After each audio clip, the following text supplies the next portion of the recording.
Now, there is another aspect of the rubber industry, namely the rubber producing industry, which has been entirely left out the consideration of this bill, that is the rubber manufacturing industry.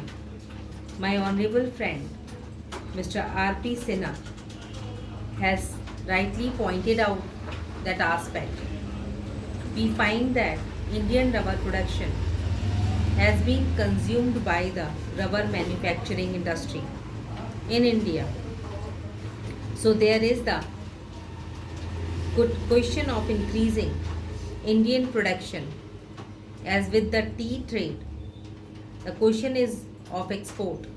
As yet, the structure of the tea trade and the trends of the tea trade are such that it is mainly dependent on export, and whenever there is any loss of export market, there is a hue and cry of a crisis.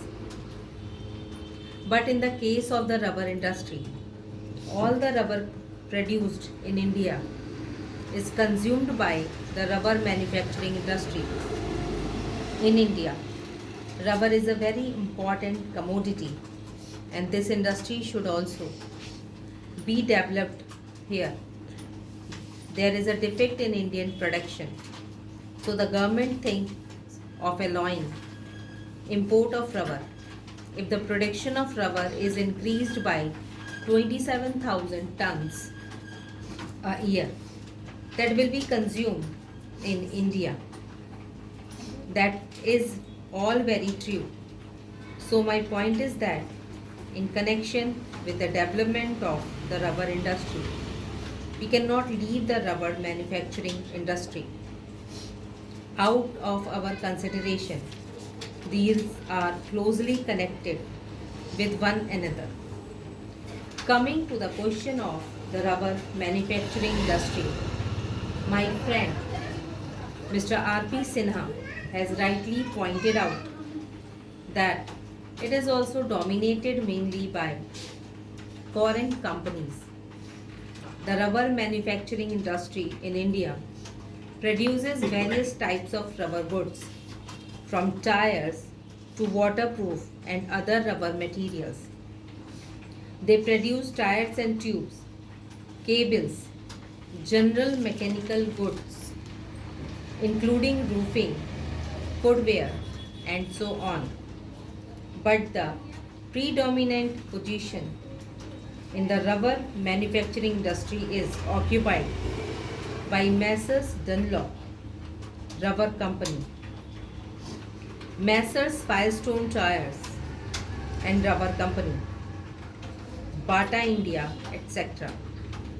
And from the figures which have been given in the report of Indian Tariff Board, it is seen that the average total consumption of rubber is distributed among a large number of small industries. Here also, the question that arises in this: how should we treat these concerns, these big, gigantic concerns? Sir, I have not studied the conditions of labor in these industry of Messrs. Dunlop, Firestone and Goodyear Company. Therefore, just now, I am not in a position to give you the picture of their condition. But the question is that from the price of rubber in India in relation to the world price of rubber, these people are mostly benefiting.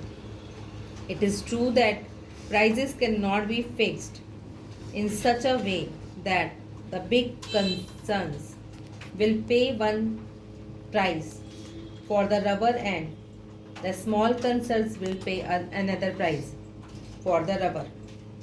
Here also the main question that comes in this: if we want to develop the small units, the question arises of putting some check on the profit made, these big foreign concerns must go. It is they who are taking all the advantage of the present position in India. About the aspect, I find that there has been no mention in the bill and there was no indication in the speech of the Honorable Minister of Commerce. Then, lastly, I would like to say that here also the government has taken the power to appoint the chairman and is going to reconstitute the board. The same remark which I made in connection with the chairman of the coffee board are valid here. If it is the intention of the government to break the domination of the foreign rubber growers or big rubber growers in the rubber board, I think it will be circulated to honorable members later on.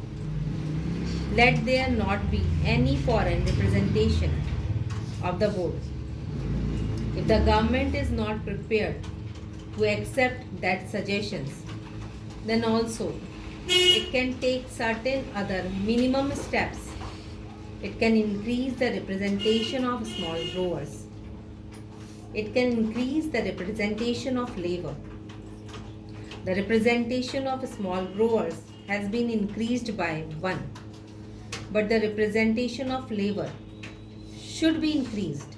I do not suggest the number of now.